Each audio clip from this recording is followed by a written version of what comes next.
Welcome back to Easy GURPS. We're doing some more Redacted Reports work today. Just wanted to play through, just kind of playing by myself, rolling some dice, getting a feel for some of the game mechanics I've kind of dreamed up for this game here, for this campaign I'm hoping to run. Bill, if you're watching, this is what you guys are in for, I guess. So let's just do a little scenario, a little made-up scene here. Dave Watson, our character that we've made, he is, let's see, he is at the scene of a investigation, and he is going to try using his retrocognition psychic ability. Now, he has good intel that something odd is going on here, so he's going to spend the 3 fatigue points and attempt to activate his psychic ability. So he will roll, and I will tell him yes, he is onto something. There is residue from the supernatural creature's presence, and it is a -4, we'll say, to fright check creature. Okay, so this thing is quite horrifying. But while dealing with this thing, he gets a +4 to his psychic ability to activate it. Usually it is unreliable, so he needs to roll a 8 or under. I have changed tweaked the rules here a bit from 5 up to 8. So he needs an 8 or under usually. With that +4, he needs a 12 or under to activate his ability. Here goes. Oh yeah, he does it. Does it easily. Spends the 3 fatigue. Okay, so we're down to 7 now. And he will use the retrocognition skill to glean any information from the room or an object he's touching that was perhaps used by the entity. So he, let's see, he needs a 10. He rolls an 11. Okay, he fails to get anything really useful. Although I may give him a bonus in this situation, depending on. We'll say that he does make it. He does make the roll, and he gets a glimpse of the presence of this horrific creature, and he gets some information out of it, of course. But just the glimpse, the feeling, the sensation, maybe he gets a vision of the thing itself, causes him to also, sadly, make a fright check. So he make another will check. He's got -3, so he has a willpower of 10. He has -4 from the fright check penalty of the creature. He needs a 6 or less. Oh my goodness, he rolls a 15. Okay, so he fails by 9 and takes 9 willpower damage. My goodness. Okay, 5 + 4. Wow, that just dropped his willpower down to 9 now for this, the remainder of this mission. Brutal. Okay, anyways, we go on. Things progress on.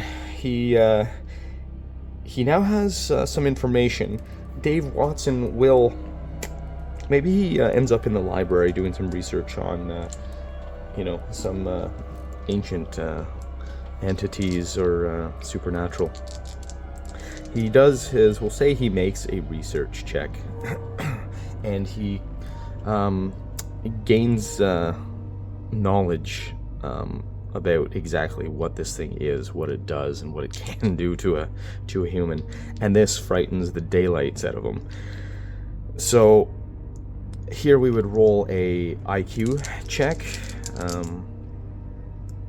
to see if the gravity of this sinks in. He's got an IQ of 10. Let's see if he can make that.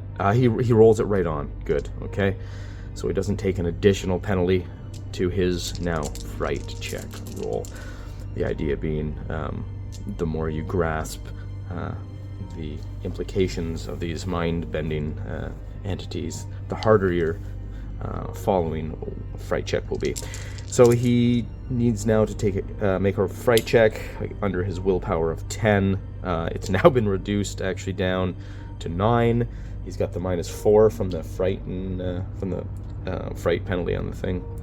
So he now needs a 5 or less. Let's see if he rolls fails. Oh my goodness, he almost made that. That was close. He rolls an 8. He needed a 5. He takes 3 more sanity damage. So 1, 2, 3. So now he has lost 12 character points out of his willpower. They're 5 points per willpower point. Therefore, he is now down to 8 willpower. Oy, okay, we'll say in the middle of the mission, he's got to regain some of this willpower damage, some of the sanity damage he's received. So he calls up his, perhaps he takes his girlfriend Mindy. He tries to call her up, see if she's available. She's a loved one, and her frequency of appearance is 12 or less. We need a 12 or less, and that's a 13. She's not available. He can't get a hold of her. Calls his mother Bertha. She's a frequency 9 or less. Oh, that's a 10. He can't get a hold of anybody. Okay.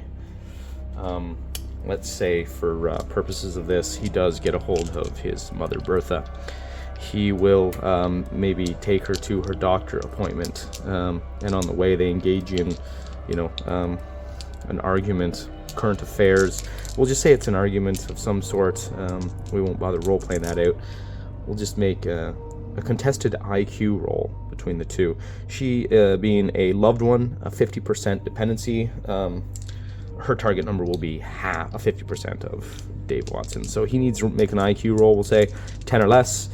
Oh my goodness, he rolls a 15.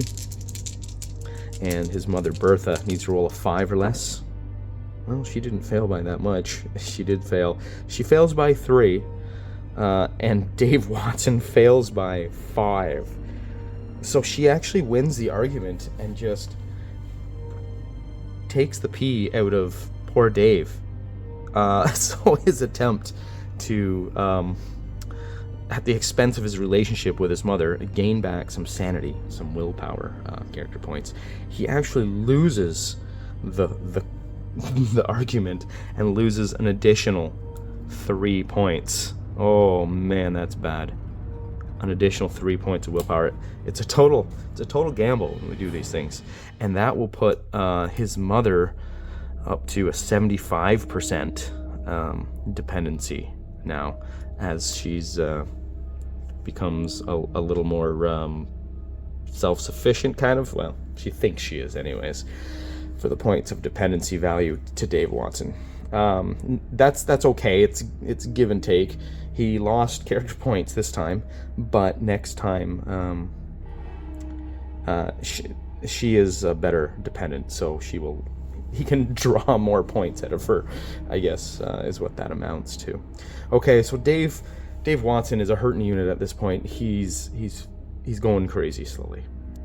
Actually, he's going crazy quite quickly on this investigation. This one's really wearing him down. We'll say he's doing a stakeout of another location, and he's smoking his Marlboro cigarettes, smoking like a chimney. That's going to give him a +1 temporary willpower bonus as he gets out of the car and goes in with his revolver out to face the entity. He thinks he's got it cornered.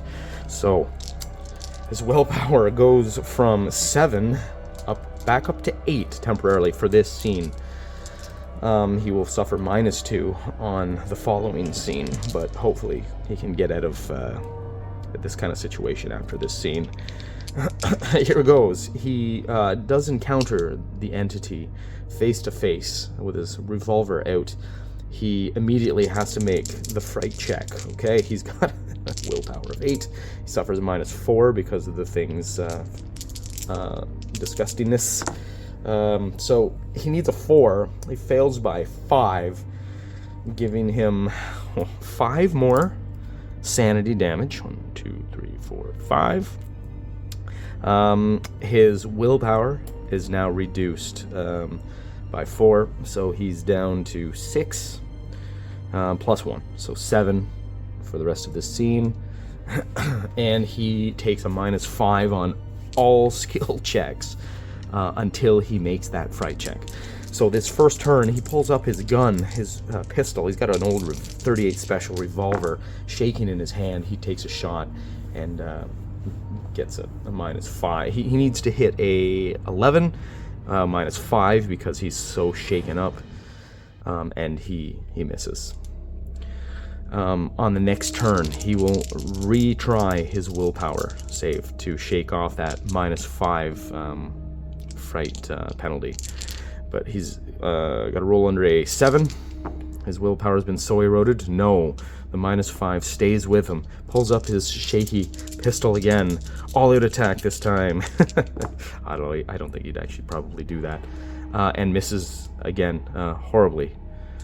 These are almost not quite critical failures. Next turn, he tries to shake off that fright again. Nope, he cannot do it. And the thing is just probably having its way with him. Of course, it would be attacking or doing some sort of terrible, nasty psychic abilities on him, perhaps. Okay, so that's how that will feel to play out. I think that's going to be all right. I've made a couple tweaks since my last overview of the rules. I think that feels a little more realistic, maybe a little streamlined anyways, perhaps. I'll upload the rules online for anybody who's interested to download and use as well. All right, here we go. Roll on.